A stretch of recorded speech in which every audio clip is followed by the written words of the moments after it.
Okay, we live. Listen, I'm gonna need an intro ASAP. I don't know if I'm gonna have to make my own intro or somebody gonna make one for me, but we will see. Salute to Big Time Boxing. Now, shout out to everybody that's gonna come in. Salute to my brothers in the Sports Talk Network. I'm your guy B3. Um, Listen, we about to work. We about to put in some work today. We about to talk some more boxing. It's another great day, great week in the sport. Another fantastic fights on the horizon, and as y'all can see by the thumbnail and the title of the show, best fight at 140 in my opinion. Gary Antuanne Russell versus Keyshawn Davis. What's y'all thoughts? What's y'all thoughts? Who y'all got? Gary Antuanne versus Keyshawn. I think that's the best fight to be made. PBC versus Top Rank Boxing. Amazing fan friendly fight. Two punches, two guys with high KO ratios. Former Olympians, Keyshawn being a silver medalist, and two standout amateurs, and two champions, two one-time champions and world champions. Keyshawn at 135 WBO, taking the belt from Baranchik. And then Gary Antuanne Russell, 140 pounds WBA, taking the belt off Rayo Valenzuela. So y'all gotta let me know, is this the best matchup at 140 in y'all opinion? Keyshawn Davis versus Gary Antuanne Russell. As we know, when Keyshawn returns back to the sport, he will no longer be a 135 pounder. So I'm thinking his move to 140, in my opinion, is just far as his knockouts, his amateur pedigree. He's looking like the number one challenger for the top dog. Y'all let me know if y'all think otherwise. If y'all got somebody else as the top dog outside of Gary Antuanne Russell, if y'all got anybody beating Gary Antuanne Russell at 140, y'all gotta hit the link. Let me know who y'all got. Who y'all got beating Gary Antuanne Russell? I mean, do y'all have anybody beating Gary Antuanne at 140? I think Keyshawn Davis is the best fight for Gary Antuanne at 140. Y'all gotta let me know y'all thoughts in the comments and in the chat. Make sure y'all smash the like button. Also follow the page if you haven't followed B3 Picks TV. Now I gotta do my background real quick. Salute to my brother Marky. Dad, smash the like button 100%. Appreciate you, Marky. Let me do this real quick. Okay, bam. So 140, Keyshawn Davis, Gary Antuanne Russell, PBC versus Top Rank. Are they going to do it? Are they going to make it happen for the people? Are they going to make it happen for the sport? Is Turkey the only one putting on big fights, big events in 2025? I mean, we need to know. Is it only going to be Turkey for the 2025 putting on big events, big fights? Or are we going to see Gary Antuanne Russell, Keyshawn Davis, and other fantastic fights with Prime, PBC, Top Rank Boxing? I mean, listen, we got Inoue coming back against MJ in September. Turkey has MJ locked in for December. Is Turkey the only one putting on big fights? Let me know. He has Benavidez. We're not seeing Tank at the end of 2025. Is PBC going to get together with Top Rank and make the best fights possible? Now, once everybody gets in here, if anybody clicks the link, we're going to run through the 5v5. I like Top Rank versus PBC to do a 5v5. Headline bout, in my opinion, right now, Gary Antuanne Russell, Keyshawn Davis, they could do that fight. They could do that fight literally at MSG. I think that's an MSG fight. That's a New York fight. That's a neutral ground. They also can do it in the DMV, right there at the Capitol One Arena. Gary Antuanne Russell versus Keyshawn Davis, WBA 140. Y'all let me know in the comments and in the chat. Is that the best fight that Top Rank can make versus PBC? And is that the best fight for 2025? Y'all gotta always give me context. Best fight to be made in 2025, based on all parties being healthy, all parties being available to box. Is that the fight that y'all want to see? Now, my brother Thomas already told me earlier he got Keyshawn Davis. Y'all gotta let me know who y'all got winning that fight. That's a great fight. That's a fan friendly fight. Who do y'all have winning? Keyshawn versus your boy Gary Antoine Russell, the businessman versus Russell Antoine. Who y'all got? Y'all gotta let me know. I'm about to pull up the roster right now, so I can go through. I'm gonna go through Premier Boxing Champions, current fighters. And then I'm gonna go over. Um, we're gonna have to go over top rank as well. So let me pull them up now.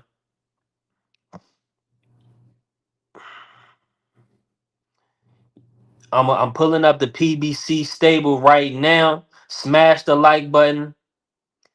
Definitely share the content, hit the notifications, follow the page, come back and see me. We're gonna fill out. We got 4 matches. We got to get 4 more fights for the Gary Antoine Russell versus Keyshawn Davis headline card. We could do it at MSG. We could do it in Vegas. Who y'all want to do this fight? This is definitely a MSG Barclays type of fight in my opinion. So unfortunately, I'm on the PBC website. It's and for the upcoming fights, is none. It says new fight schedule coming soon. So y'all just be prepared. We are gonna have a PBC schedule coming soon. I know everybody's worried and concerned. The website says it's coming soon.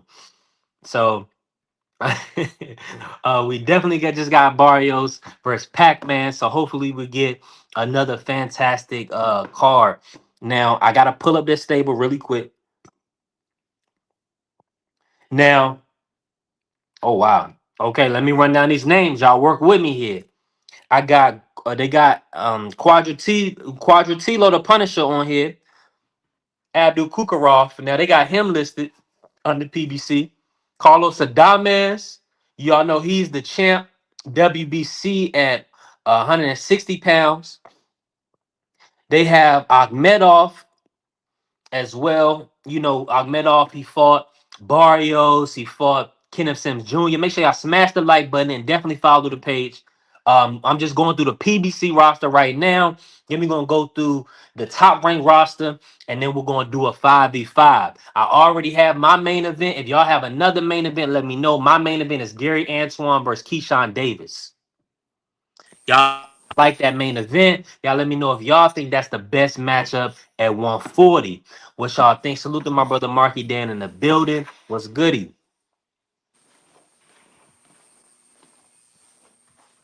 I don't know, Marky Dan. He lives in the Virgin Islands. He likes to spend his time walking through the sand. He spends most of his time on a beach.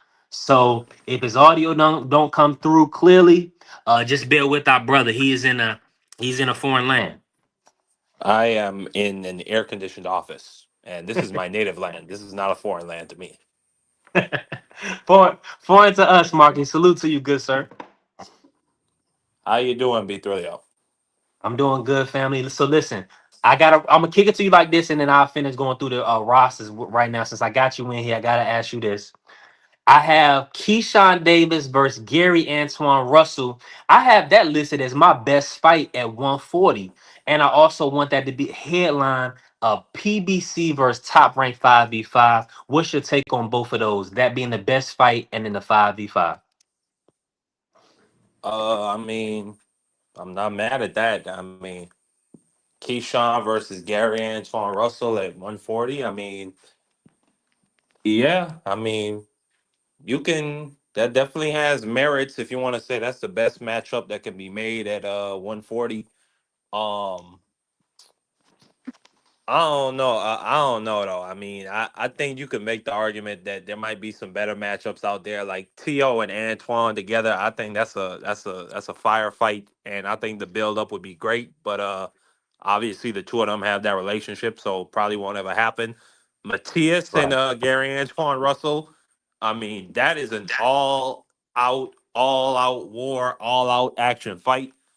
So I mean, like I said, that's a great matchup, Keyshawn and Gary. But best, I don't think we could say that's definitively the best. And you know, if PBC and Top Rank decide that they want to compete, with Turkey and them, and what top and what Matchroom and Queensberry got going on with the Turkey and the Zone, and do their own thing on on Amazon Prime.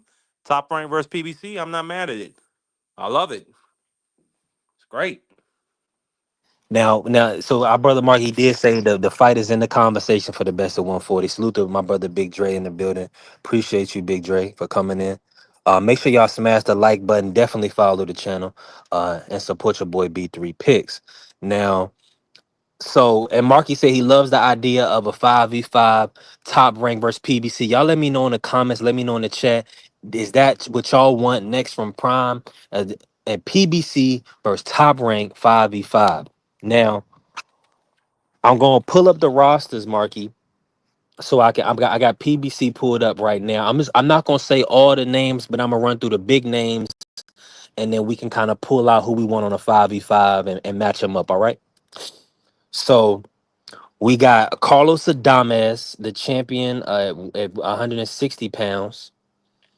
Then we have, of course, they got Raís Salim. They got a lot of people on the contract. Canelo is still listed on PBC on listing. I don't know why. Boo Boo Andrade, Michael Angeletti. I'm gonna try to say all the big names that you're gonna want to put in a 5v5, Marky. Mario Barrios, Barroso.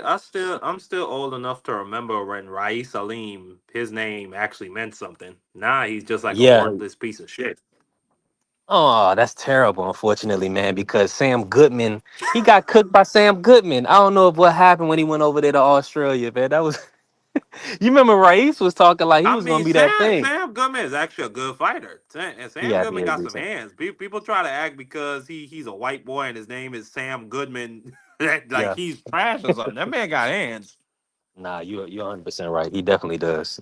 Sam can Yeah, he box. a good man, but he's a bad man if you understand what I'm saying. Yeah, real talk.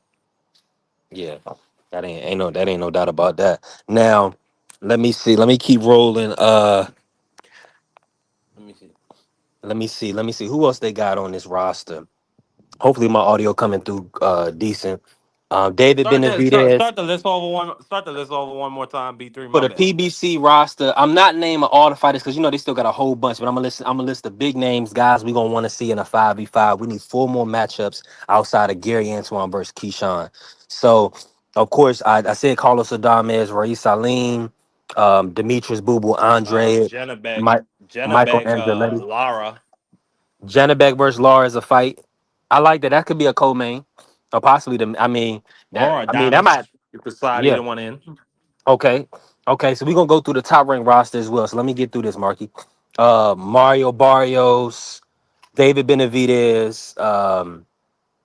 Let's see. I'm only gonna talk active fighters. Butayev, he still be active, I guess. Carlos Castro, Jamel Charlo, Jamal Charlo, I Chris already got the Colbert. third matchup in my mind. Okay, good. Okay, hold it for me. Pitbull Cruz, Tank, Kyron Davis, Edwin De Los Santos, Dervinchenko, the Darrell brothers. Let me see. Rashidi Ellis, Brandon Figueroa, Omar Figueroa, Cool Boy Fulton, Danny Garcia.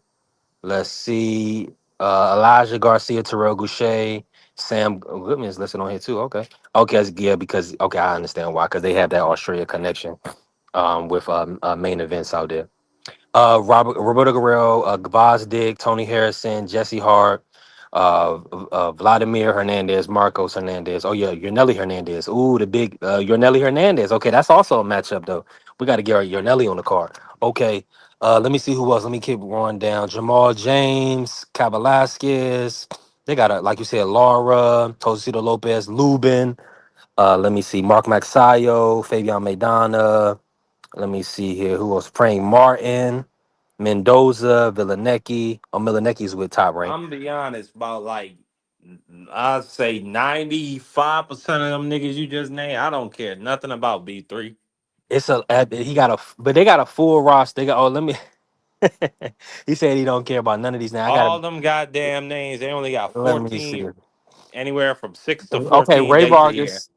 Okay, I know this terrible. Ray Vargas. Let me go to the bottom and I'm gonna work my way back up. Ray Vargas, Jose Valenzuela, Ugas, Tim Zoo.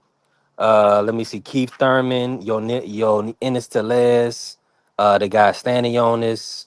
They got Errol Spence. Let me see. Frank Sanchez, Gary Russell Jr., Antonio Russell, Antoine Russell, Mr. Gary Russell, Andy Ruiz, Rolly Romero, Lamont Roach. Let's see. Jose Resendez. We got to get Resendez back. He just beat Plant. And we got to get Jesus Ramos back. Abel Ramos. Alberto Puello got to get a comeback fight. Let me see. Caleb Plant. So there's some names on here. I think Marky, he's being rough. He's being tough on those guys. Pac-Man, Luis Ortiz. So yes, okay. So let me stop there, Marky. Out of Man, those look names, at matchup. out of those PBC names, which ones excite you for a matchup? And we're gonna move them over to the matchups. Any of them? Matchup. Matchup number three: Fedora versus Xander Zayas. So you could say Fedora. Uh, Oh yeah, I didn't even mention Fedora. That's a good fight. That's a good uh, fight. Sebastian Fondora, Xander Zayas. PBC got no goddamn heavyweights. They got Frank Sanchez, Andy Ruiz, Deontay Man, that's some Wilder. bullshit. That's some bullshit. That's some bullshit. We can move on past that. Um, who they got at 175? They got anybody at 175? Vosdick and Benavidez and then Morrell. Benavidez, yeah, they still got Benavidez. I mean, shoot, Beterbiev still a top rank, right? So Beterbiev, Benavidez, I wouldn't mind that for a fourth matchup. Yeah. Uh, number five. I gotta think about that shit. Cool boy, Steph or Shocky Foster, easy. There you go. That's the five. Mm-hmm. That's a good five. That's a great five. Let me run down top ranks, top roster right now that they showing on their website. Because it's a lot of names, it's a lot of great matchups.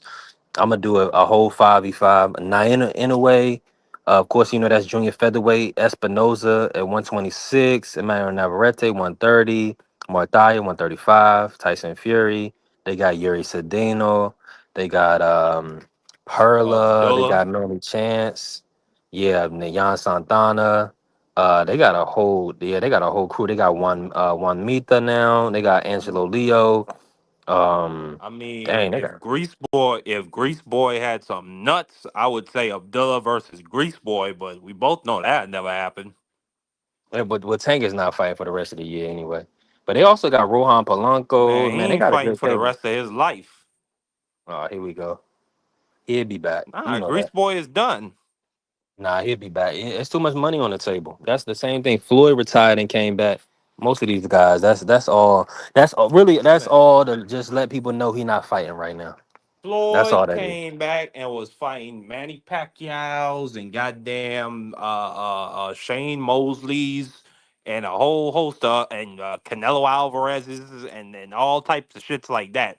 Tank is gonna come back and fight motherfucking JoJo Diaz to get him ready for a fight with Jake Paul in summer. We just gotta be real about this shit. That's the difference between him and a nigga like Floyd. That nigga Tank, or excuse me, Grease Boy, is a nickel and dime. Let me stop. Let me stop. Go ahead. Continue with your list. I'm outside right now getting everything together, guys. I definitely was not letting him slander Tank without any opposition. Uh, Mark, for whatever reason, Marky has it out for Tank Yeah, right now. because I wasn't slandering Tank. I was speaking facts. That's why you Well, couldn't give listen, no opposition. but his hair, of course, we all know that we all see his hair kind of flew in his eye. So you calling him Grease Boy is a little disingenuous, but The I man understand said you he had trolling the grease man. in his hair. Well, we know he I'm just going got off his his hair done a own few days words. before. Come on, did he A not just couple get his days hair before. done 2 days ago? Okay.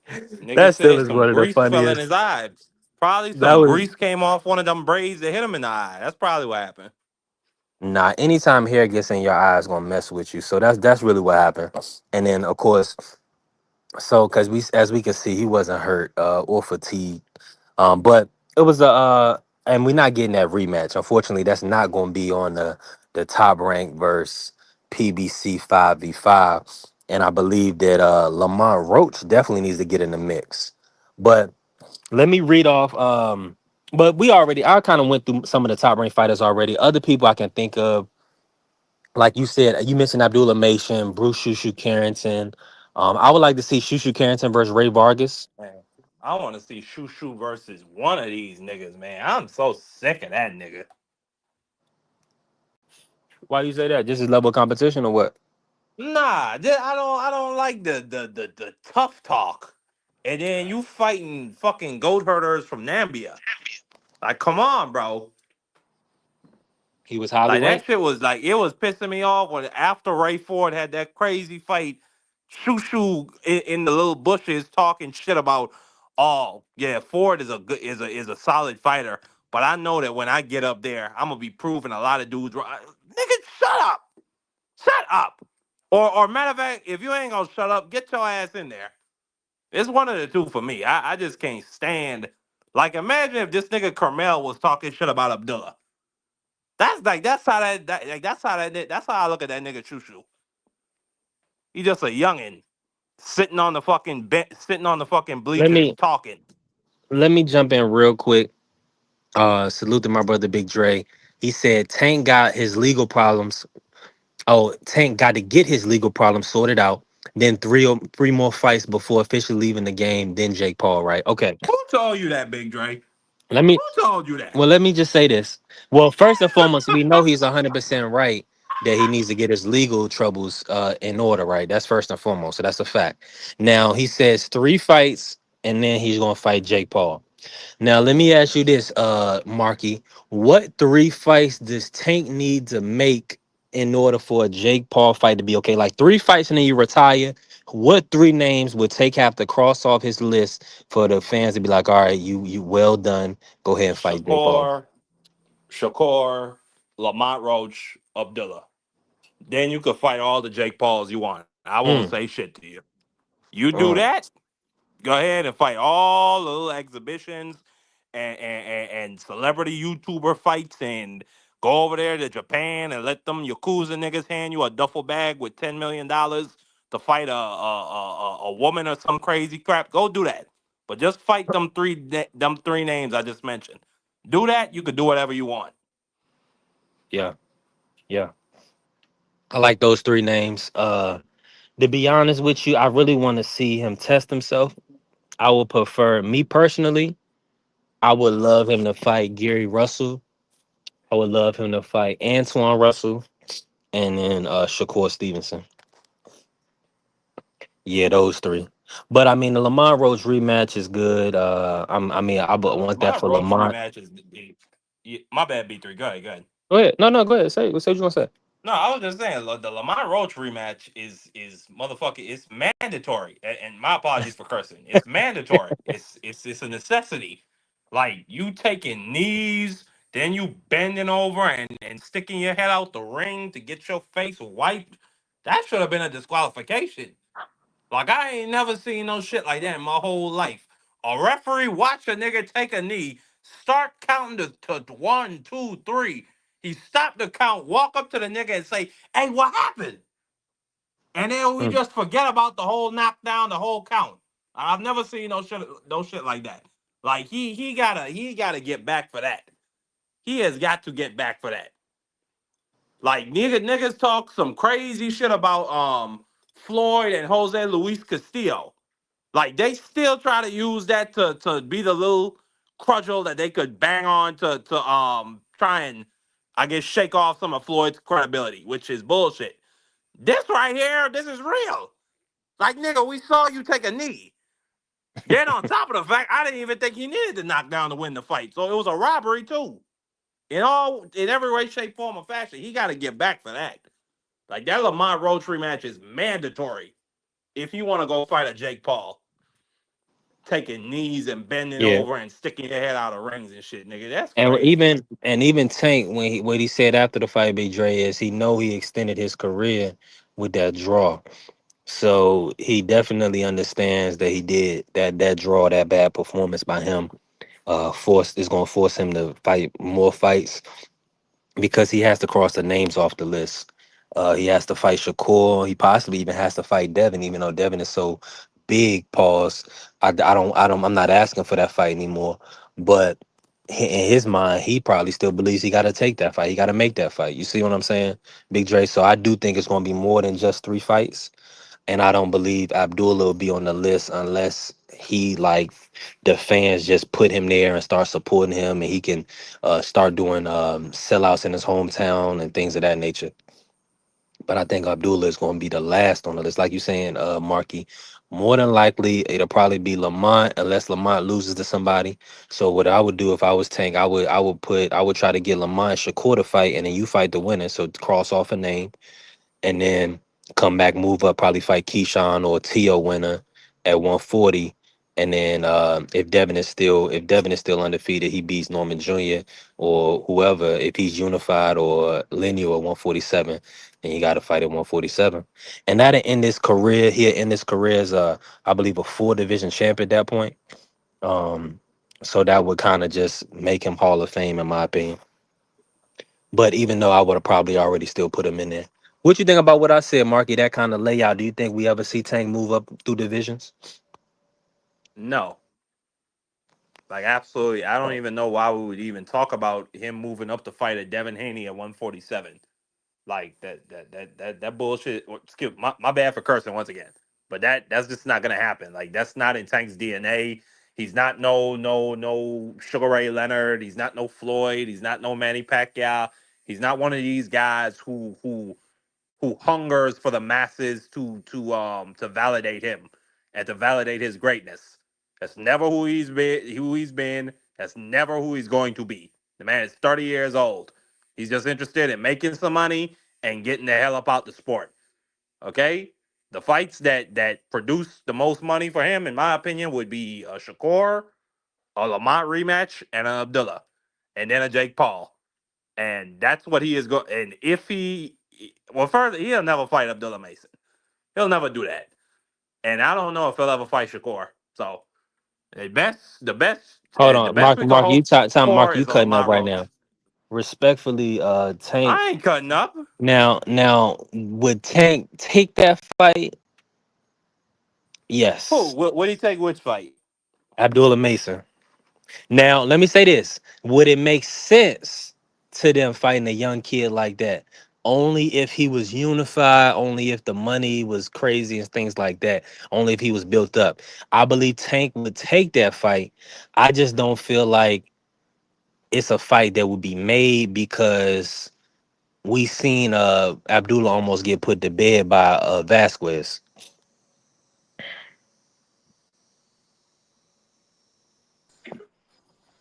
Yeah, Big Dre, Oh Big Dre. my bad. I was talking on mute. Nah, My bad. you I was saying if okay, go ahead. no, if Abdullah Mason's people have a chance to put that young man in a fight with Tank Davis, where they'll probably be set to make upwards or maybe I really can't say how much they're gonna get in the purse because them PBC dudes they just weird as hell. Like I be seeing Frank Martin got 1.5 or $2 million for that Tank fight, so I don't know how much, Well, they but got back end. if They he get a beats guaranteed person in back end, bro. But go ahead. no, yeah, most def. But if he And I gotta beats bring Big Dre Tank in here. Davis, yeah, absolutely. Salute Big Dre. What's up, If Mark? Abdullah Mason were to beat a Tank Davis in the fashion that we know Abdullah Mason to beat the hell out of niggas, he's gonna be the man. So I don't think they would have any problem taking that Tank fight. Now, the dude who I Nah, and know for a fact wouldn't take that fight is Tank Davis, now let me. Now and I know that for a fact. you spoken, Marky. Salute to my brother Big Dre in the building. Uh, let me say this. I gotta bring you in on this 140 matchup, and then you kick it how you want. But Gary Antuanne versus Keyshawn Davis, that's my best fight at 140 now. What's your thoughts? And ultimately on a top rank versus PBC 5v5. What's your thoughts on that happening? All right. Well, on the Keyshawn versus Gary Russell, uh, I'm gonna go with Gary Russell on that one. I think he's got, you know, the experience is gonna be his gonna be the deciding factor. Keyshawn is, I think he's still a bit raw, even though he has shown good progress over his last few fights. I think that little snafu in his last outing may have set him back, and you know he don't. I don't think he's got the mental fortitude to and discipline to handle a Gary Russell. Now I may be wrong, but that's my thought on it. Um, but I wanted to comment on something that Marky Dan said because Go ahead, Big Dre Cook. um, listen, my man Tank. Um, I think he would take that fight, and because I know he ain't scared of nobody, and um, as far as him going up a weight class, 140, he said he didn't like the weight at 140, and he came in at 138 or something like that for the official weigh-in against Barrios at 140, and so he said he didn't like the weight then. Um, he probably walks around in his fat boy state around 145, maybe 150. I don't think I don't think he weighs as much as my left leg.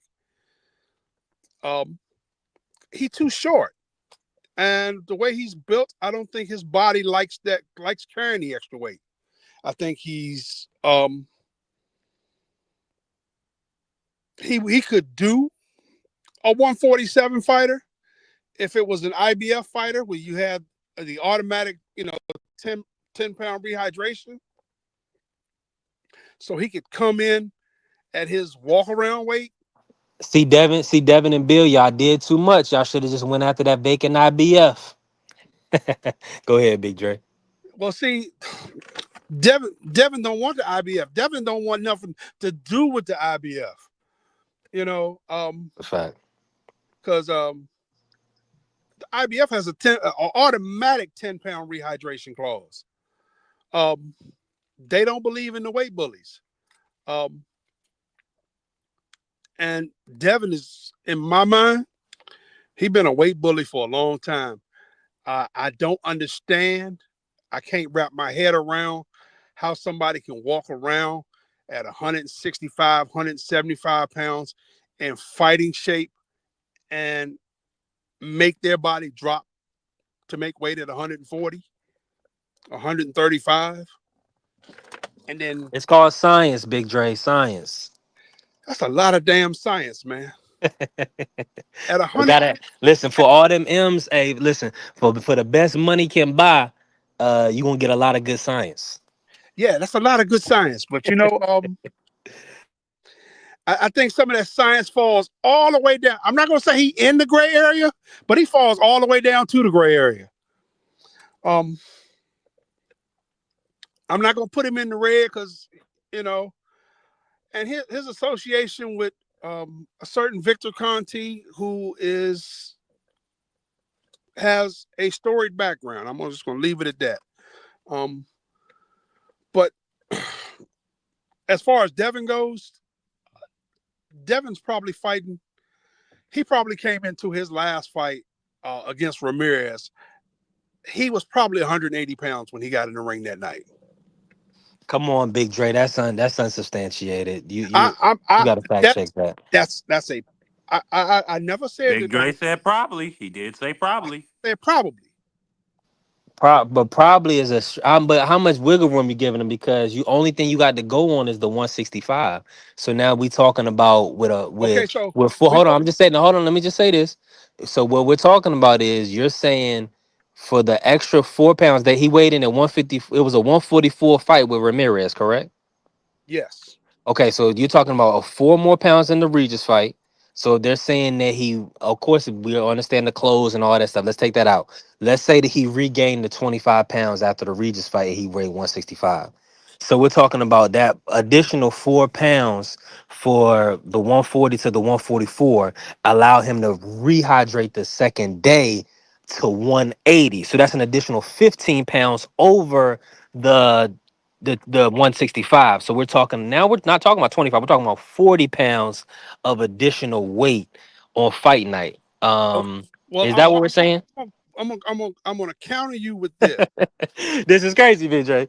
I'm gonna counter you with this because at 135, Bob Arum, when he was with Top Rank at 135, Bob Arum said that he gained 32 pounds for a 135 pound, one for a 135 pound fight. That puts him at 162. He fighting at 135. I mean, I the, mean, let's say this. All right, the 180 was. Oh, let's just say. Can we just say the 180 is an embellishment, and let's call it a gray area, maybe like a 172. okay, we can go 172. Okay, let's do 172. That's more comfortable. But that's what I'm saying. 180 is OD. But that's what. All right, but I feel what you're saying. So I mean, just for the record, this is how can B3 you Picks you TV, have to be and in we you have to support be all BJ. fighters. And we don't. We want all the practices these fighters are using to be healthy, but ultimately we want them to perform at the highest level as well. So the what you are telling me is you're concerned. A lot of people are concerned with the amount of weight Devin is losing, the amount of weight he's rehydrating to. Uh, in my opinion, because we understand that these other guys are doing it too. It's this is evolved. This is the whole sport of boxing that's doing this. You know what I'm saying? It's not just Devin Haney. Right, but So see, most of the guys are doing it, you know, probably up to about the 15% of their body weight. 15% of your body weight across the board, I could probably see. So at 140 pounds, that gives you 20 pounds to play with. Okay. Um, when you get above 20%, I think that's flirting with danger. yeah. 20%. He was more than 20% of his body weight. He regained But in all I'm 30 gonna say hours. is this. All I'm gonna say is this, Big Dre. I would like it would be nice if Devin would just hop on the live and actually tell us what he weighed in, or what the weight that he didn't allow Eric Gomez and Oscar De La Hoya and the staff to see. I would definitely want to see that, right? I want to know. I would like to know that number. But it's Well, see, there are two or three fights out there, um, where there are official numbers. Okay, there are official numbers for two or three fights out there.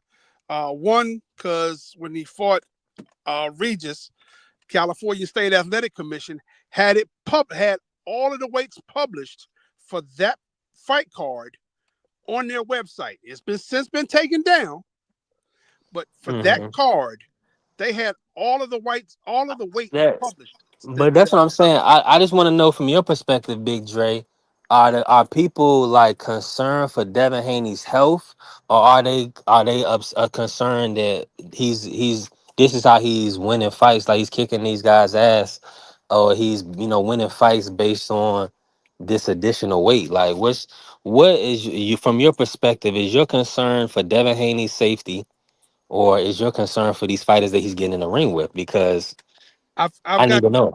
I'm concerned on both accounts because um like I said, a 15%. I've seen wrestlers and and boxers cut weight, and that 15 to 20% of your body weight. And I use a percentage because see, as you move through the weight classes, that number changes. Okay. Mhm. All right. So I gotta do this. I gotta do this, Big Dre. We gotta. Uh, I gotta cut you off on the weight jump. We just spent 2 minutes, too much time on it already. We're gonna have to kick it to something else. So I'm a go into this. The top ranked 5v5. Uh, I want to know from your perspective, since you up here, and I'm gonna go to Marky Dan. Who are the marquee fighters on Top Rank you want to see in a 5v5? Who are the guys on Top Rank that you are looking at as the going to move Top Rank forward for the next few years? You can start with you, Marky. The guys I look at who are gonna move Top Rank forward in the next 2 years, definitely Xander Zayas. I think I had my my reservations, but I think the kid is a superstar in the making if they do everything right.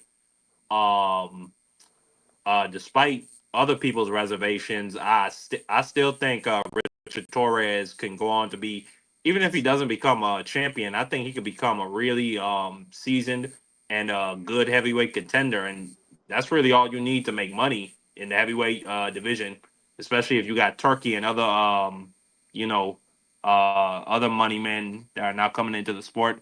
So Torres, Xander, Abdullah, of course. Um, and that's really about it for me.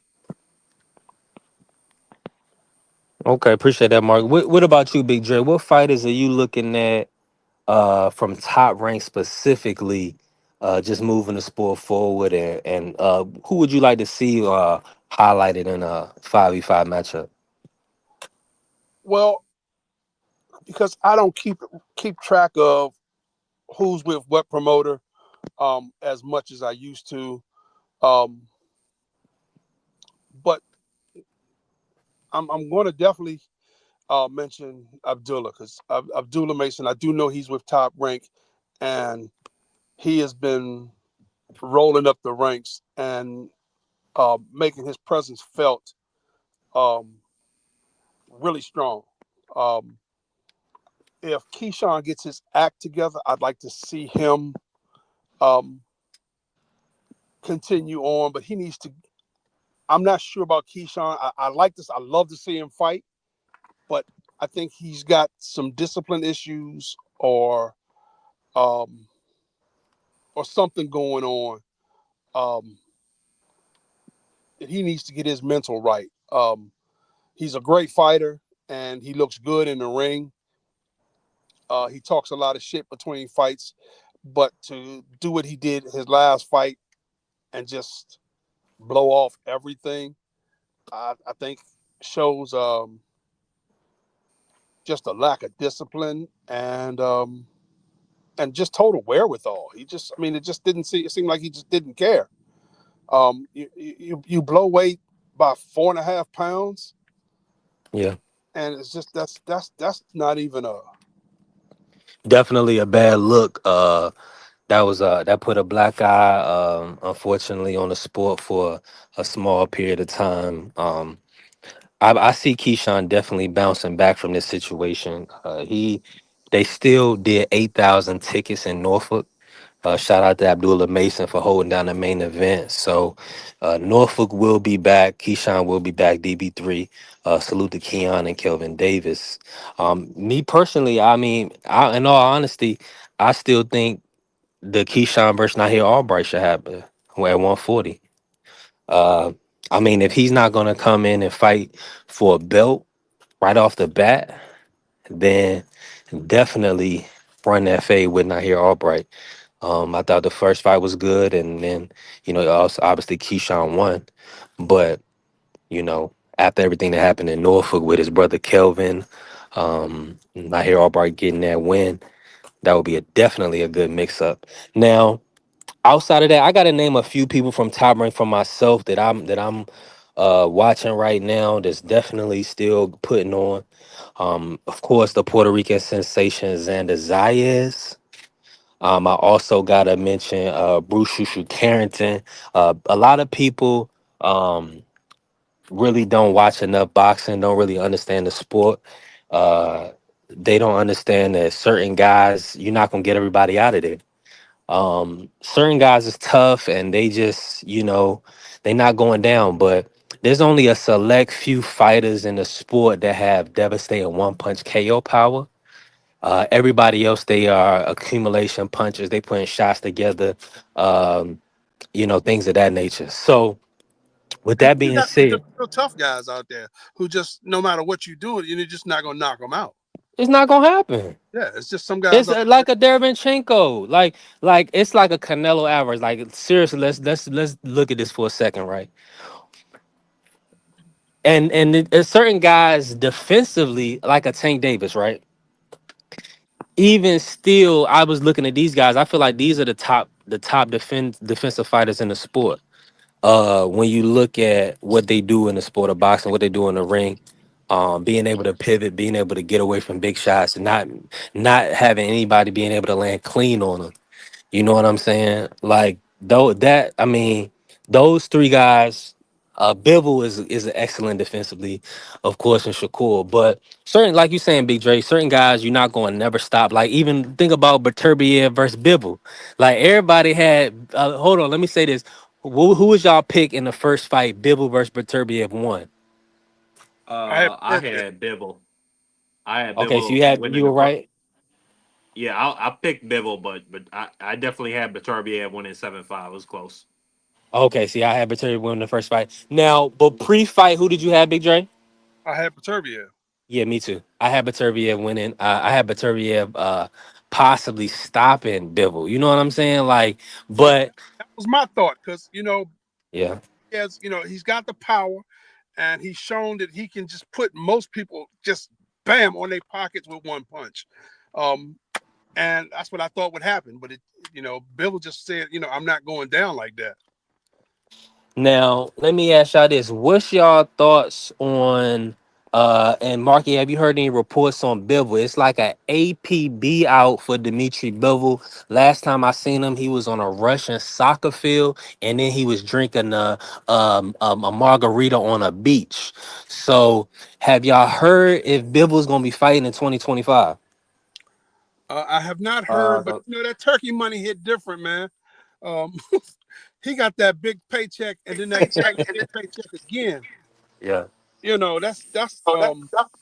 That's that hits different. No, 100%. Salute to my brother no, Juan in the absolutely. building. I'm late. I'm over here pacing. Salute the Emma Queen in the building. Oddly enough, discipline didn't appear to be an issue. Salute to the fam coming in. Um, let me know, man. Let me know something. Let me know something. Go Yeah, ahead, Mark. You're talking about Bibble. the last sighting of Bibble, he was in Italy, leaning up against the Tower of Pisa. So that man is on vacation. It don't look like he's even thinking about fighting. Shout out to Bibble. Listen, he did the unthinkable. I had him getting stopped, so I got to give him all credit. I mean, he showed me his mind is and will to win. I mean, he came back in the second fight and he pretty much won the second fight. You know what I'm saying? I thought he lost the first fight. I pretty much thought it could have been a draw or he could have lost the second fight just because of the styles and things of that nature. But I could see his technical ability, his prowess, his ability to pivot and keep his distance. Even though Beterbiev is really a generational type of fighter, a power puncher that we've seen hurt and stop all of his opponents up until Bivol. So shout out to Bivol. My bad. Somebody was in the background and you fell off. My bad. Come back. My bad. I miss you. I picked my head up. Was that one? Come back. Come back. My bad. But yeah, so that's all I gotta say about Bivol for real, for real. I mean, I wish Bivol well. I mean, it don't look like we're gonna see him uh for the foreseeable future because Beterbiev has another fight. He's fighting Dion Nicholson on the Benavidez card. So I mean, that's just what it is. I mean, outside of Bivol, let me think. What else is going on in the sport of boxing? Big Dre, you got to talk about Haney Norman. Haney Norman, who you got? Break it down. I got Norman in that fight. I think while Haney has a better jab and probably better movement all overall, um, I think that Brian Norman is more efficient um, and definitely more powerful. I don't think Devin can hurt him, but in order to pile up the points, he's got to get inside and hit him. And I think that Brian Norman is just fast enough to counter him and you know um, make him look at the roof of the arena. Yeah. That's my thought on it. I mean, Haney is a good boxer, but if a fight break out, I can't see him winning. And I said I was watching film Big Dre a little bit earlier today, and I just think it's gonna be a tall task for Devin to kind of beat up Brian Norman. I mean, it's definitely a 50-50 fight. Now, our brother Marky, he has Haney winning this boxing clearly. He has him winning by decision. Tell him about it, Marky. Yeah, I got Dev winning by decision. But I do absolutely hear what D Ray is saying. If this turns into a fight, I can't see Devin Haney winning this, which is why I think he needs to and he is going to keep this fight at long range.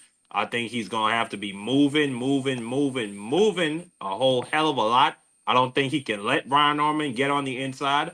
Um yeah, I see this being a decision win for Haney, but I also can't deny what D Ray just said. It's a fact. If this turns into a fight where Devin Haney accepts the infighting too much, or instead of moving, he makes the decision to clinch too much, and maybe Brian Norman is getting off to his body. I could definitely see Brian Norman winning this fight. This is a interesting matchup for me because I'm still not 1,000% sold on Brian Norman. Like I can't wipe the memory of that Boca Chica fight and where he almost got stopped, and it wasn't even like Boca Chico was doing nothing crazy. It's just that Brian Norman kept dropping his left hand and it let the right hand and Boca Chico was lining him up for that straight right and kept putting him down, and Yeah, he got pretty lucky. Then who he fought before that? Quentin Randall. Like I yeah, wasn't the Glenn impressed Randall by fight that. that was tough. Yeah, Yeah, I wasn't impressed by that performance. But no, I can definitely say though, I like the Japanese performance. I like that. He put that guy to bed in violent fashion, so I wasn't mad at it. I just gotta see more from him, and I don't think he could beat a Devin Haney. Well, Marky, I think if it's a boxing match at range, Devin has the advantage at range. So if he can keep just touching him and scoring points in an end of the jab type um, boxing match, Devin has a chance to win. Um, but like I said, if a fight breaks out as a boxing match, yeah, Haney has, probably a slight advantage. But if a fight breaks out, I'm sorry, I got to go with Brian Norman. And I think Brian Norman is going to find a way to turn that into an actual fight. yeah, that's a matchup that I really can't wait to see in the sport of boxing. Just sticking the theme of the show and kind of top rank. Shout out to the young brother Abdullah Mason getting his first title shot with the WBO at 135 pounds. I need y'all's breakdown on Sam Noakes versus Abdullah Mason. Who y'all got in that fight, and what's y'all take on Abdullah Mason's first title shot? I don't know nothing about Sam Noakes. I mean, what the hell is a Sam Noakes? Respectfully, but no, yeah, I don't know him. I expect this to be a body for Abdullah Mason. Well, let me Yeah, just pretty much. let me just say this for uh clerical purposes. Sam Noakes is a UK fighter, standout amateur. He's went 12 with Jan Mindy, good fighter in the Queensberry stable. He's been 12 rounds multiple times. So, and our brother Ant McQueen can come in and speak on that. Salute to my brother Ant in the building, coming in perfect timing. Uh, we talking Abdullah Mason, Sam Noakes. Can you help these brothers out with Sam Noakes? Shout out to the professor, Ant What's McQueen. going on, My, man? and What's my going brother on? D, my brother D for the Marky, win in the building. Salute D Big for the Dre. Whoop, whoop, whoop, whoop.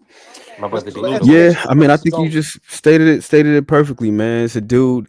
He's been 12, been in there with some decent opposition. I think that he's a sneaky good counterpuncher. He's a guy that likes to come forward.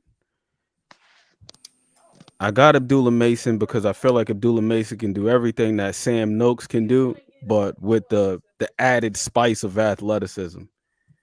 You know what I'm saying? Like they 100%. So I just think that rhythm is going to be important. Same thing with the fight that you guys were just talking about, Devin Haney versus Brian Norman Jr. Like rhythm, being able to establish rhythm, break rhythm, just due to utilization of feints and things of that sort. Believe that's going to be of importance for Abdullah. I would like to see him come out stabbing to the body, try to take some steam out of Sam Noakes, because he is a guy that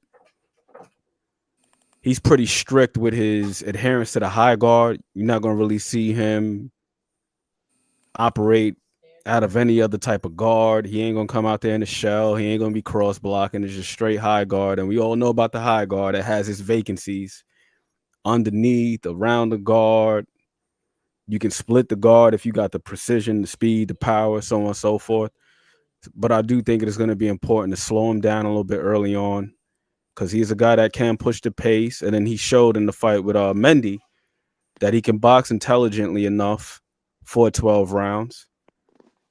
So just with his ability to counterpunch, he's got to be able to keep the guy off his heels, mix it up, don't stay on the line when he's being offensive.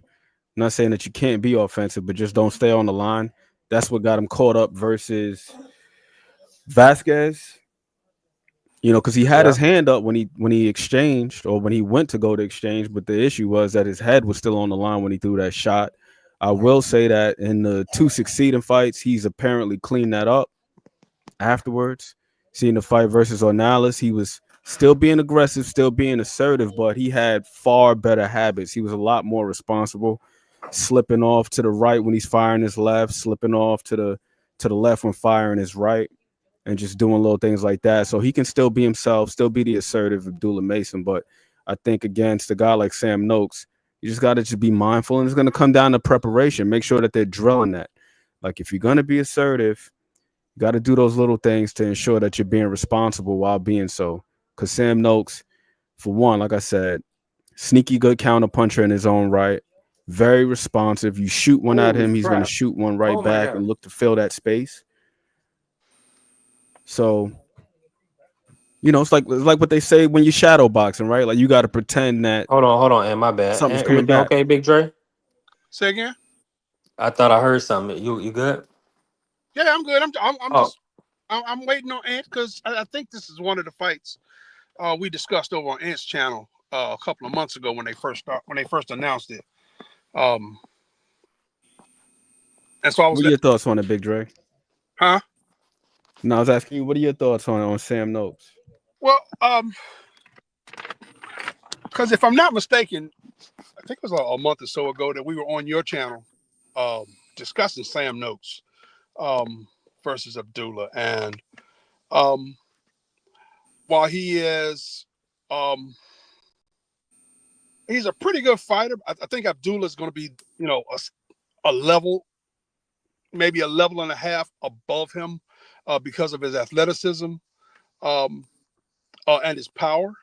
Um,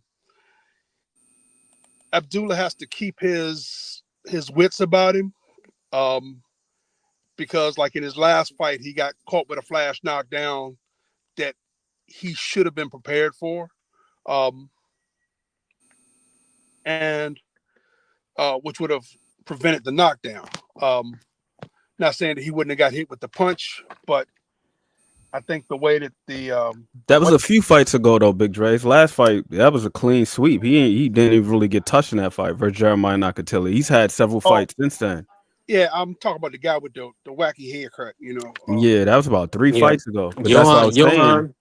I'm Johan Vasquez. But that was a Mm-hmm. couple fights ago. He's had several fights since then, and that's why I was saying that since that fight, he has added a layer of responsibility to his offense. Like he hasn't shied away from being offensive, but now he's doing it with better habits. You know what I mean? RIP to the Camden Buzzsaw. We just lost him the other day. In my opinion, he was one of the best at being offensive while getting his head off the line. You look at a prime Mike Tyson, peekaboo style. Same thing with Floyd Patterson. Like those guys would be slipping and dropping shots simultaneously. And now we seeing with Abdullah Mason in the past, you look at his previous fights, generally he was like right there on the line while he was being offensive. And he would always keep his hands up. But that's the thing. Even with your hands up, if the other guy, if his shot is just a little bit more accurate, or he's able to place it inside the guard, having your hands up just means you got your hand up. You can still get touched. And defense and just responsibility is something that is multi-dimensional. I mean, it's a full body thing. It's your legs, it's your upper body, and then your hand. So, your defense got to 100%. be, or just your responsibility in general has to be three-dimensional. Like if you're operating off of angles, like a And guy that's like and that's a good Salvador point. Sanchez. That's a good point. And I got to speak to the fight that I believe is the best at 140, and I'll put this to the panel: Gary Antoine versus Keyshawn Davis. And what's just stylistically, what's your take on that fight?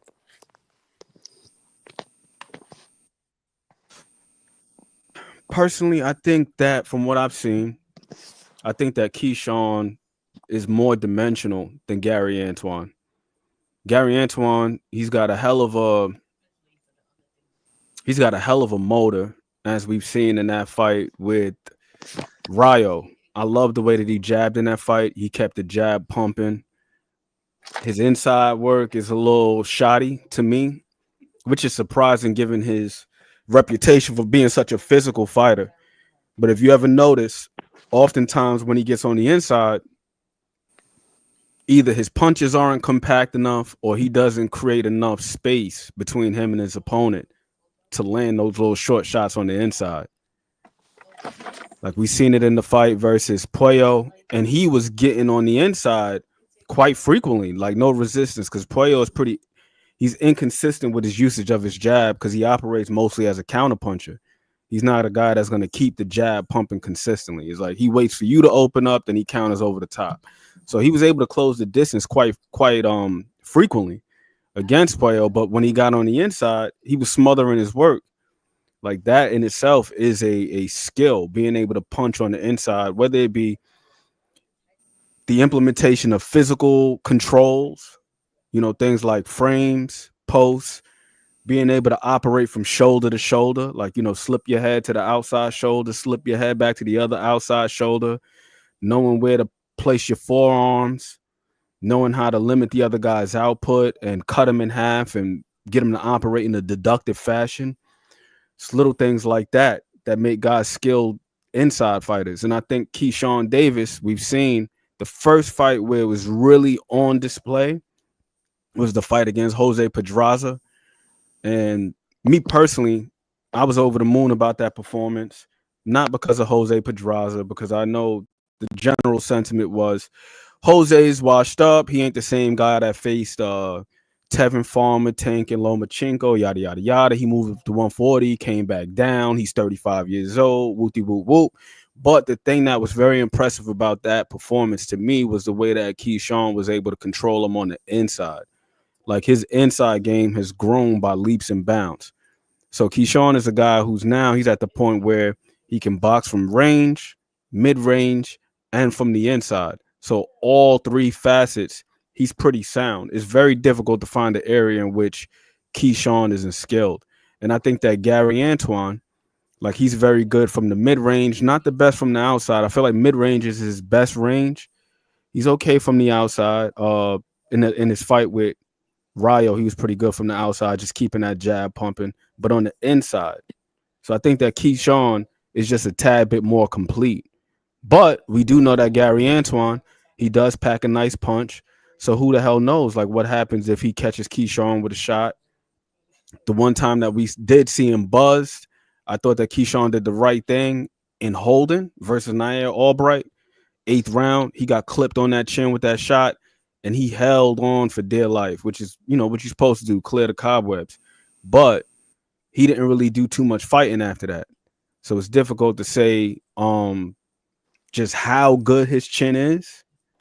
Just don't know. But I feel like skill-wise, he's a tad bit more complete than Gary Antoine.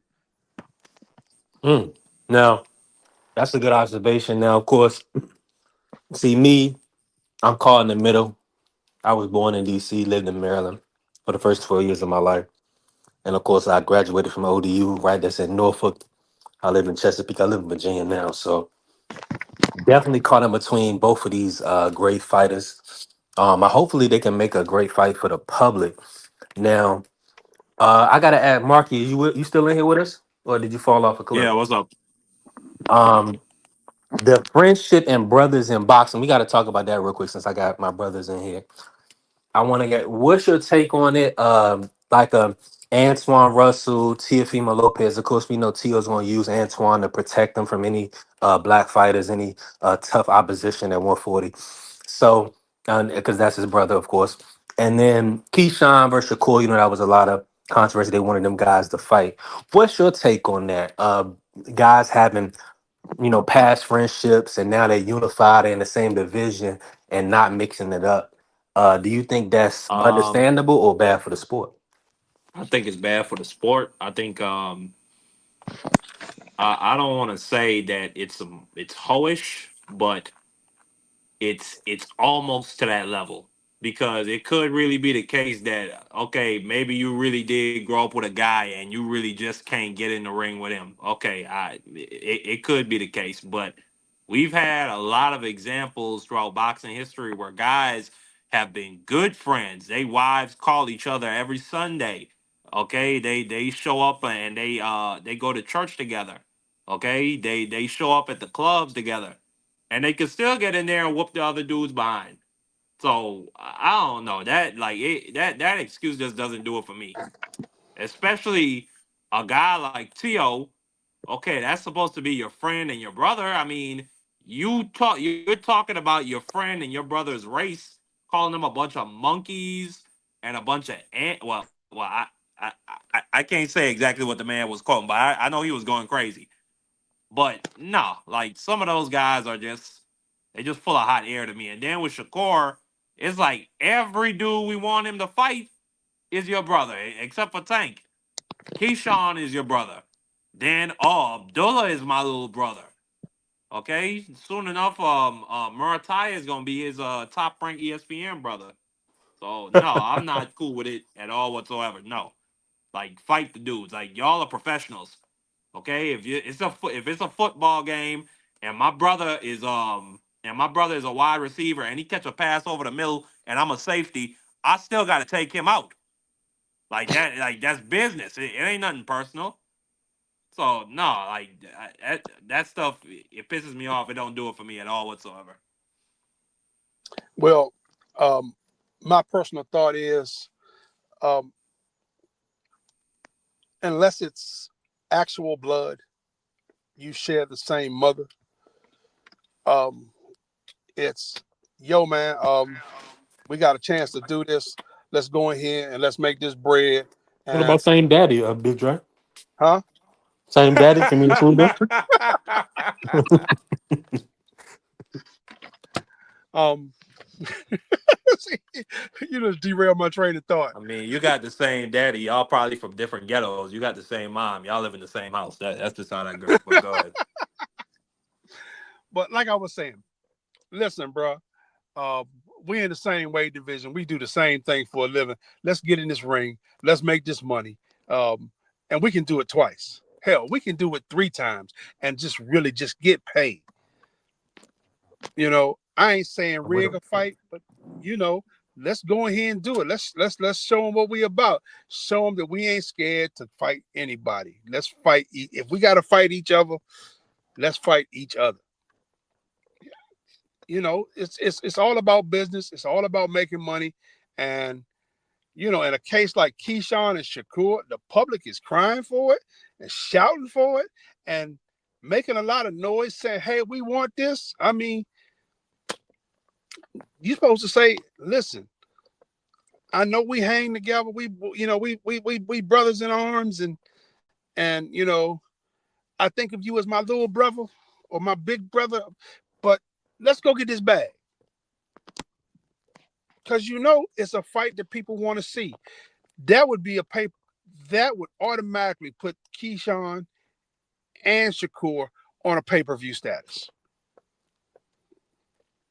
I don't think Now Keyshawn has sold out arenas in Yeah. his hometown, whereas Shakur's had a problem with that. I mean, he's The done good North, tickets in North. the I think he North, sold out a couple times. the He never sold out in Who? I think he was Shakur close. Stevenson in North. Nah, he's done well in Newark, Nah, but he. he's done really well in Newark. The last time though, the one with Artem, the last fight that he had there, they blocked the section off. I think that was very intentional though from Top Rank. It Mhm. seemed like they were looking to devalue him. I'm gonna throw my tinfoil hat on. Never during his tenure at Top Rank have we heard Tim Bradley talk about needing a cup of coffee to stay up to watch one of his fights. All of those fights prior, he was talking about his Nah, he technical did that. wizardry and My my bad, McQueen. He did. You remember before the what's the Marine dude he fought? That was Jamel Herring. Jamel. Remember before he fought Jamel Herring, and then after he put hands on him, he was telling Tim Bradley thank you because Tim Bradley was talking crap about him the fight before. I think it was the Nakatila fight. That was that. Yeah, that was the fight where he was running. he wasn't running in that fight, but But I I mean don't. that's the fight. That's the fight where That's the Tim Bradley perception. That's a look. perception thing with the Shakur with the Nakatia and the Adela Santos fight. But of course, if you would break down shorter, you in the casuals corner, you break it down frame by frame. You definitely understand it. nah, Shakur is not that fight running. was that fight was nowhere near close. He actually dropped Nakatila twice in that fight.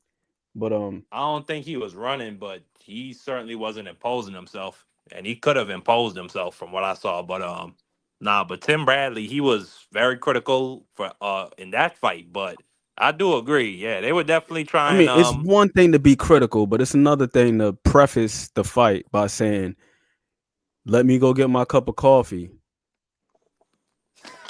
And then the other thing too, the 11th round when people were leaving, they were very intentional about showing people leaving out of the arena.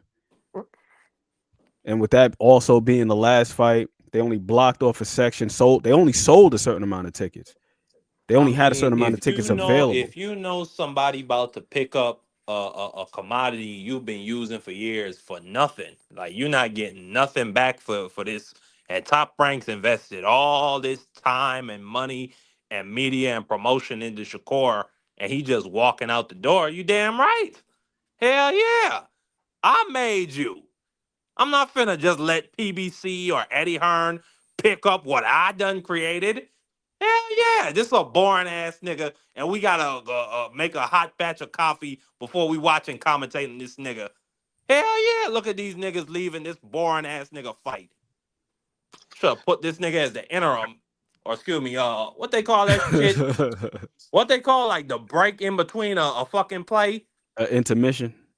Yeah, Hmm. intermission. Should have made that nigga the intermission fight. That's just normal Well, business, McQueen. That's No, it normal is, business. but that's why I'm saying now the issue with that being a business practice is now it reflects poorly on Shakur because then people will bring up, well, he couldn't even sell out at home. But if you go back and you look at the fight, they only made I think what 8,000 tickets available, and this is an arena that holds over 12,000 people. So they did that What what purposely. Yeah. what did well, see Bob say? that What that did was my Bob thought say? because When Bud was two fights out from leaving, I could have bought a house with all the in Beverly. No, I could have built a house in Beverly Hills with all the money I've lost on Bud Crawford. That's Yeah. just That what that this was. nigga did. That's what he did. That's what he's done his whole career. Cause Bob done had a lot of niggas leave. But Floyd, but let's but let's. Cotto, De La Hoya, Ali. All them niggas done Well. left Bob when they got to the top. mm, Nah, but let's be honest about it. Let's not be disingenuous. Uh, I mean, with all due respect, Shakur didn't kind of transition into being like a big star on and like doing MSG and selling out in Vegas and stuff like that. I know when That's they did the exactly why Vegas I fight. think he should have stayed, So B3. now what I'm saying is that now is that somewhat Top Rank's fault? Maybe is it somewhat of his style? more than likely. A lot of casual fans, they get attracted to the knockouts, the big punches. So, I mean, that's just what it boils down to. But I mean, at the end of the day, it's the fights, it's the matchups. So it's the best versus the best. They kind of would make a Shakur like a MSG, big, sellout star. You know what I'm saying? He needs opposition, high level opposition. So when he doesn't get a Devin Haney, when he doesn't get a Tank Davis, that also kind of leads to the fact that his star power doesn't grow. You know what I'm saying? But B3, would you not agree he was more than likely on that trajectory? If that like before the De Los Santos fight, when he moved up and he had all that hype, he had just got in the ring with Devin Haney, and everybody was spinning up all this crap. Oh well, Devin Haney don't really want to fight him. It's a fake contract. Like before that, wouldn't you say he was on his way to being a superstar? Like I think even without the Tank fight, If he'd have got the Haney fight, he would have been. Yeah. Yeah, It definitely. would If have you'd have got the Haney it would have fight, changed yeah. his trajectory. Yeah, I don't know if he could. 100%. I don't know if he could have beaten Haney at that point, but that's a fight that I definitely would have wanted to see. I think he is. He may be too defense first for somebody like a Devin Haney, because you know Devin needs somebody to put hands on him, and um, I think Shakur do that, but like you're saying, he's gonna be defensively sound. And Devin, as we can see even with their sparring, Devin is the aggressor. Devin likes to be on the front foot. He likes to touch you to the body and pepper you with the jab. Let me bring you in on that, Ann McQueen. That Shakur versus Devin matchup. Uh how you see that stylistic? Hey B3, I gotta go, but it was All good right, talking to you, Marky. brothers, man. I'm gonna catch you Already, next time. already, Marky. Hey, and Peace. all right, Marty. McQueen and D Ray, I got a great channel. It's called Democracy 101. B3, I'd appreciate if you could put the link out. I'm gonna be going live tomorrow for my Friday show around 8:30 Eastern. I appreciate it if y'all brothers could pull up.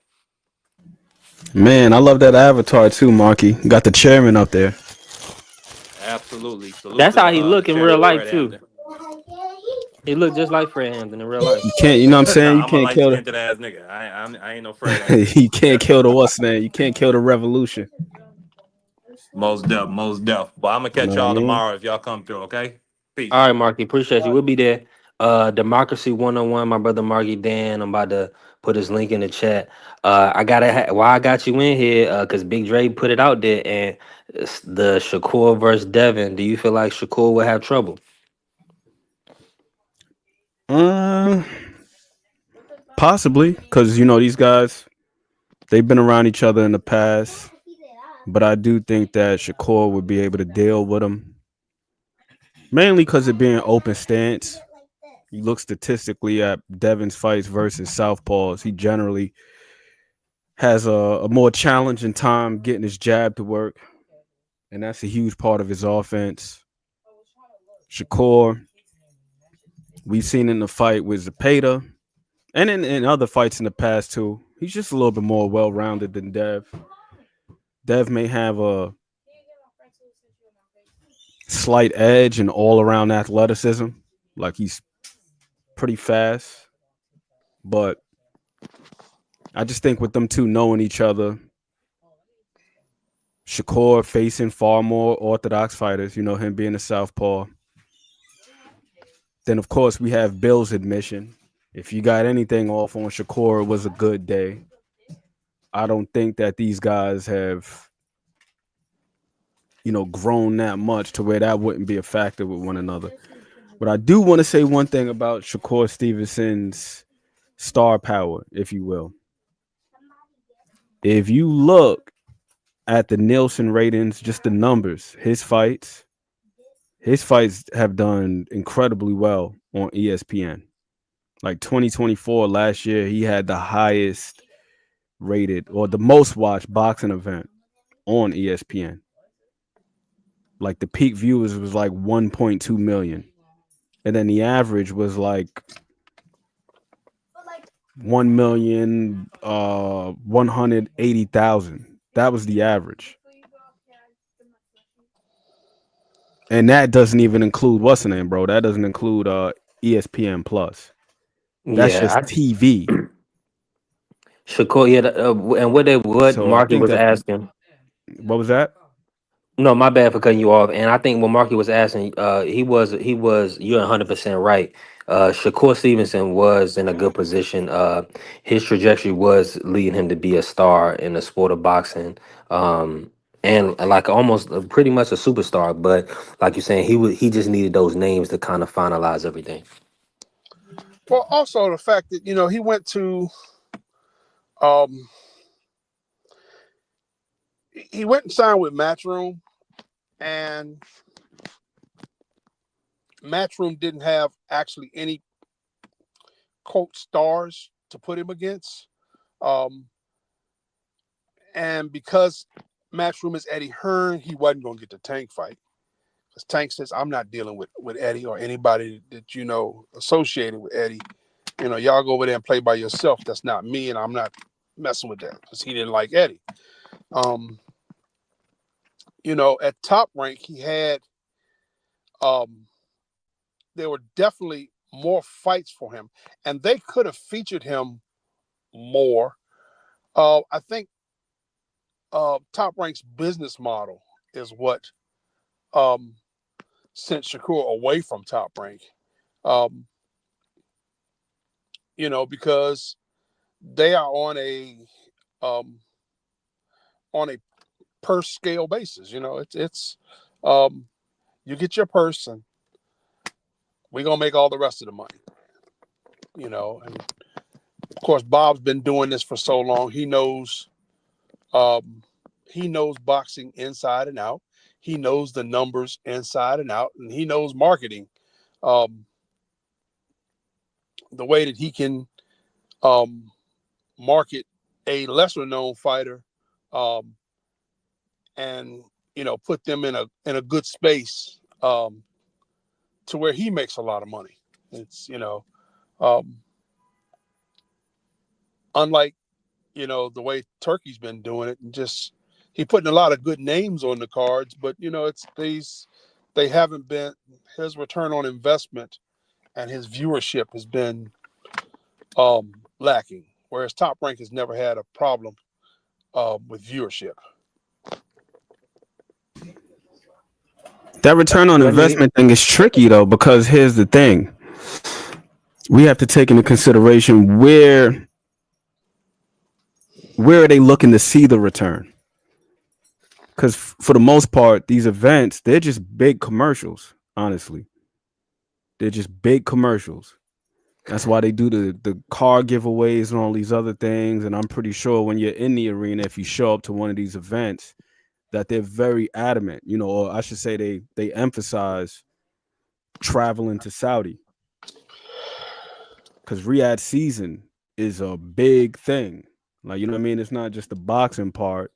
There's the zoo, there's the amusement park, there's the dining, there's the performance art, there's the music sector. They're also doing the WWE events out there, Crown Jewel. They got the UFC thing going on, soccer games, all this stuff. So boxing in the Riyadh Boxing, season thing is just another thing to do. But the main thing is to make sure that they bolster their tourism. So that's what we would probably have to look at to gauge whether or not this thing is actually being effective. Yeah. It's like, yo, what are their tourism numbers looking like? Are more people looking to travel out there? And then they're also doing some other things that are unprecedented in terms of social relations. Like you have women getting far more rights now than they ever have in the past. And a lot of it has to do with making Saudi far more attractive for people to travel to, just to bolster their economy. And we see it here in American sports, right? Like I remember reading a report about LeBron James's impact on Cleveland when he was out there in Cleveland, especially the second go round when they won the championship. Man, you got to think about how many people are making money from hotels, gas stations, diners, Everybody, you know what I mean? You stimulate the whole economy because you have an influx of people. Like here in New York, tourism is a huge part of the economy here. You have, first off, we have 8 million people who live here, but then you have millions of people who are circulating through the city on a regular basis, whether they're coming to see the Statue of Liberty or the Empire State Building or this or that, or going to a Knicks game. That's why the Knicks, they were trash for so many years. It's like, why improve the team if, regardless of how they perform, the place is going to be sold out because the Knicks game itself, just going to Madison Square Garden. Remember Jackie Chan in Rush Hour? I always want to go to Madison Square Garden to see the Knicks play, and the Knicks was trash at that time. But it's such an attraction, and that's what Turkey is doing with the entire Riyadh season as a whole. Boxing is just one small component of a overall larger plan out there. And I think that's why they don't mind spending the money, because it's not just about making money on these boxing events. Riyadh season as a whole, it's about making that successful, not just the boxing part, but the whole thing.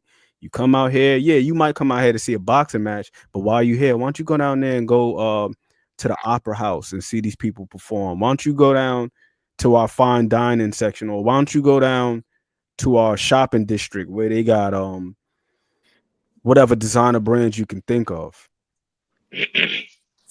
Well, speaking of tourism, because I live in DC, and Hey, hold on, real quick, Big Dre. I gotta bring my brother Juan Claudio in here. Salute to my brother Juan in the building. Listen, Juan, I ain't gonna lie, I was really just about to end it. But I gotta get you in on this really quick. I gotta ask you about the topic of conversation. And bring you in. Salute to my brother. How you feeling today? I'm how are you? What's going Good, on with man. you guys? Good, man. We just had a good cook up. We've been on almost an hour and a half now. Let me Yeah, I know. let me ask you this. Keyshawn Davis, Gary Antoine Russell. This is my best fight at 140 right now. What's your thoughts on that? And then also a potential, 5v5 PBC versus top rank. How you feel about that going down? So Keyshawn versus Antoine, you telling me, right?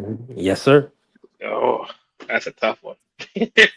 that's a that's a real like tough one right there. I'm not even gonna hold you. I think Antoine can pull it out though, but that's a tough one right there. That's a real like tough one. And then the 5v5, I don't know. I- Who top ranking PBC? I'm guessing, right? Yeah, PBC versus top rank. They already have Cool Boy, Stephen Fulton versus Shaki Foster.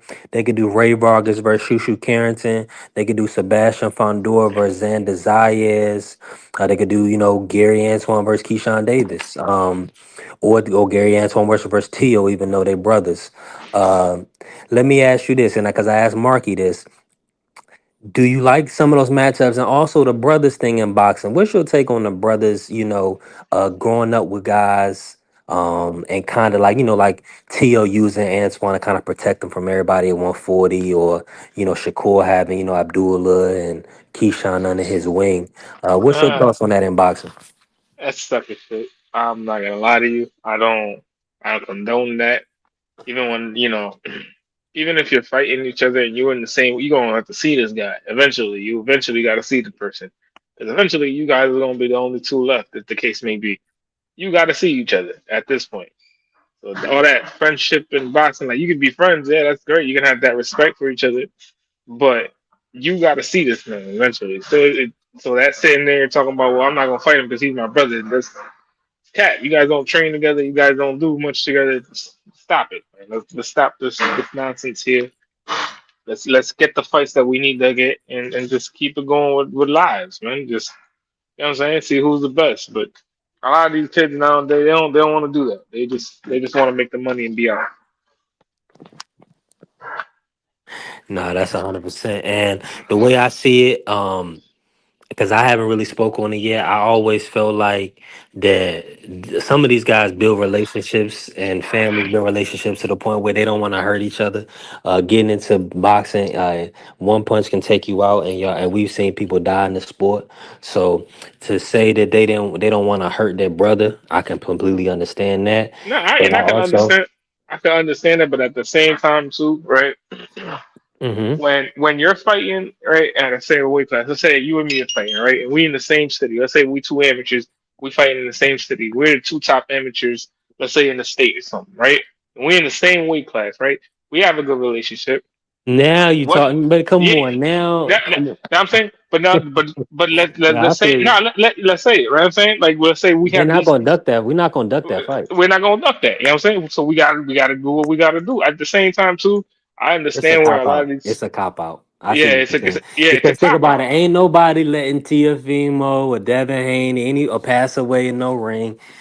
Bill was, Ryan put a whipping on Devin, and we see Devin is just fine. So I think so. The part I'm saying is overblown, possibly, but even still, I think when it's mismatches, I think that's when we see No, when or it's faulty mismatches, or like faulty refereeing, we see accidents happen. You see them like the David Morrell versus y'all remember the guy he fought? I forgot his name, Kazabuski. Not Kai, he didn't fight Kazabuski, but y'all know who I'm talking about. I know Anders knows the fight with David Morrell put that guy in a coma. Like when it's referees or the Pritchard Cologne fight when they don't call behind the back of the head shot. So, yeah. but what we're You talking see, about is two elite fighters fighting each other. It's like a Shakur versus a Keyshawn. That nobody's gonna, that's gonna be just technical skills, and then hopefully, and like look at Zapata. I mean, Zapata ended up okay. You know what I'm saying? Is he tougher than Keyshawn? Maybe. But so that's overblown. no, I mean it's just I don't know. I feel like a lot of times too, when we talk about dudes ducking, it's a lot of the nonsense is because a lot of them they've been fought each other. So a lot of times, like Mm, even with that's a good point. like Ryan and Devin are actually like, the kind of the best point that you can make is well they fought each other 7 or 8 times in the amateurs. You know what I'm saying? Yeah. What else could it be? You know what I'm saying? But nothing really has ever happened. Yeah, we've seen what happened, in the pros, but again, we don't know how clean Ryan was. But again, We do know it, how clean he was. He wasn't. that's a fact. But that's I mean, but listen, but what you saying is they actually made the fight happen, even though they had so much past experiences with each other. Now, the thing about like we do need to see Jermaine Ortiz versus Richardson Hitchens. I also want to see a Richardson Hitchens versus Gary Antoine Russell, I'm not guys gonna that lie to have. you. I'm not gonna lie to you. And I know Jermaine Mhm. because I know Jermaine from back home. I'm from that area. Yeah. I told you baby before. I was like, Africa kind of smashes you. I'm not gonna hold. He gets mad at me, but I was like, I can't lie to you. I'm not gonna sit here and lie to you. I think Africa kind of smashes the dude. I think Africa smashes a lot of dudes. It's just Yeah, I he's don't know if he nice. beats Yeah, he's Teal. nice. Tio's athletic. Tio's very crafty. Um I think he's more athletic than Hitchens, respectfully. Yeah, yeah, nah. But you know what it is? I've said it to be. I think I said it to BBO one time. We was on the phone. We were having that conversation, and I told him, I'm like, I think Tio when it comes down to it, he's probably one of the more athletic than Tank. I think Tank just got that explosiveness. That's like weird for that weight class. So it's just like he I would have to has. see them play basketball against each other first. Yeah, nah, but you got to think about it. Like even like when him doing certain things in the ring, like with his foot move, like a feet movement and stuff like that. For him to like pull things off the way that he pulls it off, he has Yeah, to be super athletic. You know what I'm saying? he's ridiculous, bro. Yeah, Yeah, I mean, but as you can see, that's why he's as brash as he is. That's why he say what he wants because yeah, when he reviews the landscape, he knows only person that's doing what he's doing is Fury. yeah, Respectfully. yeah. It's I tough mean, though. showboating and getting rounds. You know what I'm saying? And everybody Yeah, say you have a fantastic performance.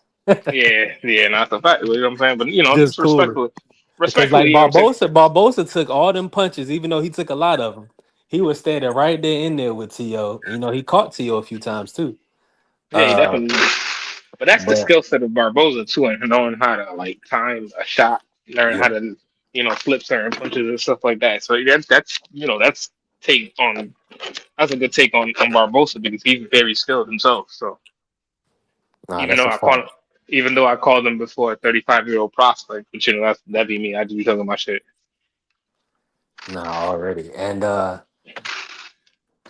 But now, what I was gonna say, I probably should have got out the house and just went ahead and start working. But I'm gonna end the live on this. I got a question for the panel, and then y'all can give y'all final thoughts and words or whatever. But the Barboza Frank Martin matchup, that's something that they've been discussing, I believe. I think that's a decent matchup for both guys. What's your thoughts on the Frank Martin Barboza? And then y'all final thoughts, and we'll close it out. Um,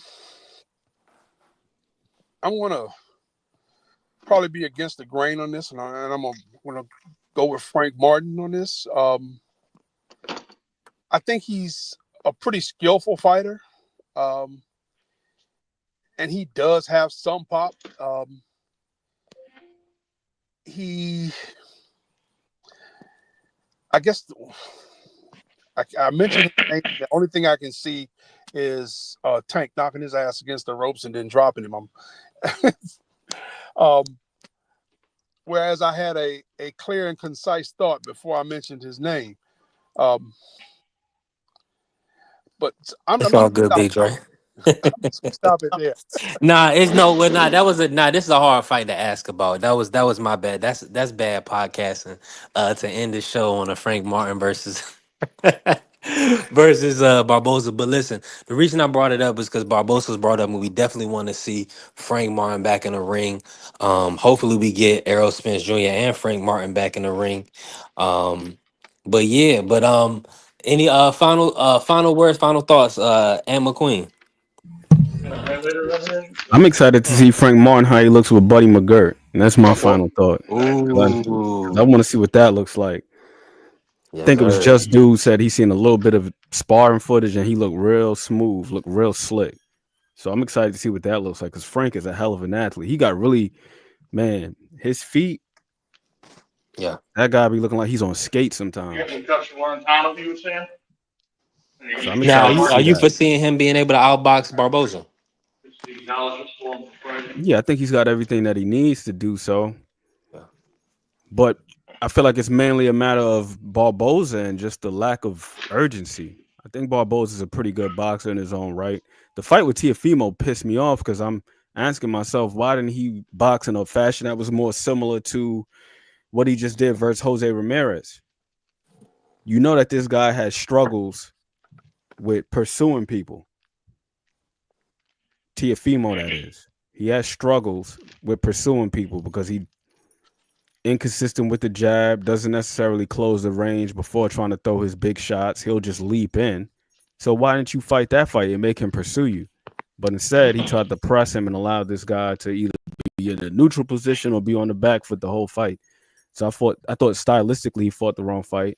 And as you mentioned, there were a couple moments where he was able to actually hit him, and he actually buzzed Tio in the fifth round. Nice right hand, but he just lacked the urgency to step on the gas. He just played it too safe. And I think that Frank Martin is a guy where he's shown the ability. If he gets you hurt, he can turn it up, like we seen with Jackson Marinez. Same thing with Artem. Artem gave him a really tough fight, but then in the 12th round, when Frank picked it up, he was able to put him down, and that pretty much sealed the fight for him. And I'm not sure if Arnold Barboza has that in him. I think he's a good boxer, but just the meanness, the urgency necessary in order to separate himself. I think Frank has it. I'm not certain about Barboza, but I want to see what he looks like. That's my final thought. I want to see what he looks like with Buddy McGirt. 100%. I'm right there with you with that. That's going to be a great, fantastic tandem. Buddy McGirt, Frank Martin. What's your thoughts on that fight, Juan? Barboza, Frank Martin, and who you think will pull that off? Frick smacks dude up and down the damn ring. I ain't gonna lie to you. I think like Ant said, his urgency doesn't it's not what is there. I mean, athletically, he can keep up with anybody, but it's just like yeah, bro, Frank's gonna be too much for him until a certain point. He gonna get him out of there. So, for the most part, that's where I think Frank sweeps him 12-0. You know what I'm saying? And that's if, he's not all the way clicking. But, with Buddy McGirt in his corner and stuff like that, I think Buddy gonna have him right. but he's one of those underrated trainers that everybody forgets sometimes. So I got friends on that if it does happen. And on that note, man, we're gonna close out the show. God bless everybody. Appreciate everybody who's tuned in through viewership. The B3 Picks TV. Shout out to all my brothers that pulled up and supported my brother Marky Dan and McQueen, Big Dre, uh, Just Ask Juan, my brother Juan Claudio. Make sure y'all follow all my brothers to follow the Casuals Corner, Democracy 101. Also, Just Ask Juan. And make sure y'all support through the Cash App, also through the Zelle. I appreciate y'all. That just helps the channel grow. That helps me to be able to come in and provide more content on a regular basis to the public. I'm gonna play the little track. I didn't play it the other day, but I'm gonna play my track because I ain't heard it in a while. But and then we're gonna end the show. God bless y'all. Let's go green. Three picks, big VA. Shout out London, N8, let's get it. She loved me for my sex appeal. I've been popping it and whipping it for real. I walk it like I talk it, that's a deal. Turn a dream to reality, bill. Run up 100 and some dunks, will. She loved me for my sex appeal. So much game, I can get T.O. chill. October, we in Saudi still. Hold that 11 mil and run it up. Tank toe turkey to double the stuff. Any fight costs a few more bucks. Need a KO, just say so. A-side dirty ball, kick him to the flow. Breadman said hit him low. Ryan took Usher and he could've said no. And I've been popping it and whipping it for real. I walk it like I talk it, that's a deal. Turn a dream to reality, bill. Run up 100 and some dunks, will. She loved me for my sex appeal. And I've been cashing it and flipping it like Katie. Out New England, still winning like Brady. To be great, Heidi, yeah, it's no baby. Shout out Sarah Bailey. And I've been popping it and whipping it for real. I walk it like I talk it, that's a deal. Turn a dream to reality, bill. Run up 100 and some dunks, will. She loved me for my sex appeal. And I can rip a beat like a bomb.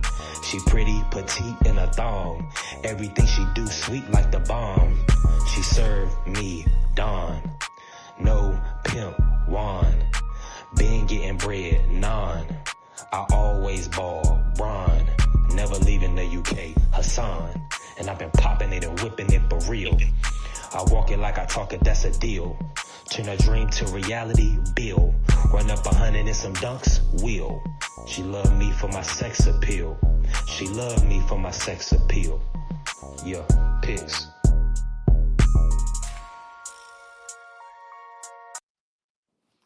Man, appreciate everybody coming in once again. It's your guy B3 Picks. I gotta play my music if nobody else will. Listen, tap in with me, B3 Picks TV. I'm definitely gonna be cooking up some more tracks. We're gonna be cooking up some more lives. God bless everybody that came through. Tap in with me. We're gonna run it back tomorrow. Let's go green.